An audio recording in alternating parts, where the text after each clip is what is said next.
ప్రజలు ప్రజాస్వామ్యం గెలిచి ప్రజాపాలన ఏర్పడి కరెక్ట్గా ఒక సంవత్సరం పూర్తి చేసుకుంటున్నాం. సుపరిపాలన తొలి అడుగు పడింది. విధ్వంస పాలన నుంచి ఏకంగా వికాసం వైపు మన ప్రభుత్వం ప్రయాణం ప్రారంభించింది.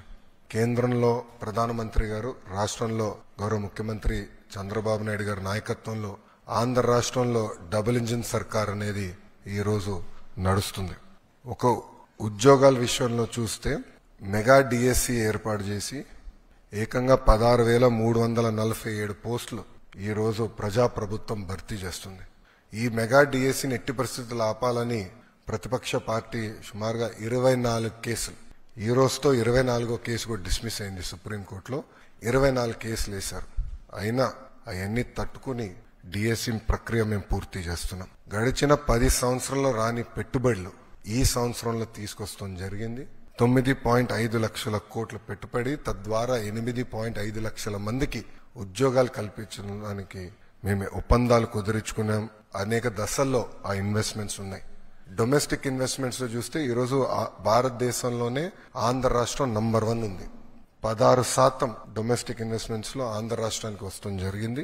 దాంట్లో భాగంగా TCS, LG, NTPC green, ఆసిలర్ Mittal, BPCL, Reliance, renew power లాంటి సంస్థలు ఈరోజు ఆంధ్ర రాష్ట్రంలో పెట్టుబడులు పెట్టడానికి ముందుకు వచ్చినాయి. డబుల్ ఇంజిన్ సర్కార్ ఉంది కనుకనే విశాఖ స్టీల్ ప్లాంట్ కాపాడుకోగలం, రైల్వే జోన్స్ సాధించాం.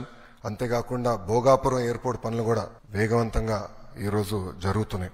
మీరు చూస్తే ప్రజాప్రభుత్వం ఏర్పడిన తర్వాత ఒక పెన్షన్లోనే భారతదేశంలో ఏ రాష్ట్రం ఇవ్వని విధంగా మేము ఇస్తున్నాం. వృద్ధులకి 1000 రూపాయలు పెంచాం, వికలాంగులకి 3000 రూపాయలు పెంచాం. బెడ్కే పరిమితం అవుతే 15,000 రూపాయలు ప్రతి నెల ప్రభుత్వం ఇస్తుంది. భారతదేశంలో ఏకైక ప్రభుత్వం ఇస్తుంది, అది ఆంధ్ర రాష్ట్ర ప్రభుత్వం. ఇంతేకాకుండా భారతదేశంలో ఎక్కడ లేని విధంగా 203 అన్న క్యాంటీన్లు ప్రజాప్రభుత్వం తిరిగి ప్రారంభించి ఈరోజు నడిపిస్తుంది. గౌరవ ముఖ్యమంత్రి గారు ఇప్పుడే చెప్పారు, ఆగస్టు 15 నుంచి ఉచిత బస్ విధానం కూడా మేము అమలు చేస్తున్నాం. దీపం పథకం ద్వారా ఇప్పటికీ 2 కోట్ల గ్యాస్ సిలిండర్లు ఉచితంగా ప్రజాప్రభుత్వం తెలుగింటి ఆడబడుచులకి అందజేస్తాం కూడా జరిగింది. దాంట్లో కొన్ని సవరణలు తీసుకొచ్చి ఏకంగా ఆ డబ్బులు డైరెక్ట్ గా మహిళల అకౌంట్ లో కూడా వేయాలని ఒక నిర్ణయం కూడా ప్రభుత్వం తీసుకుంటాం జరిగింది.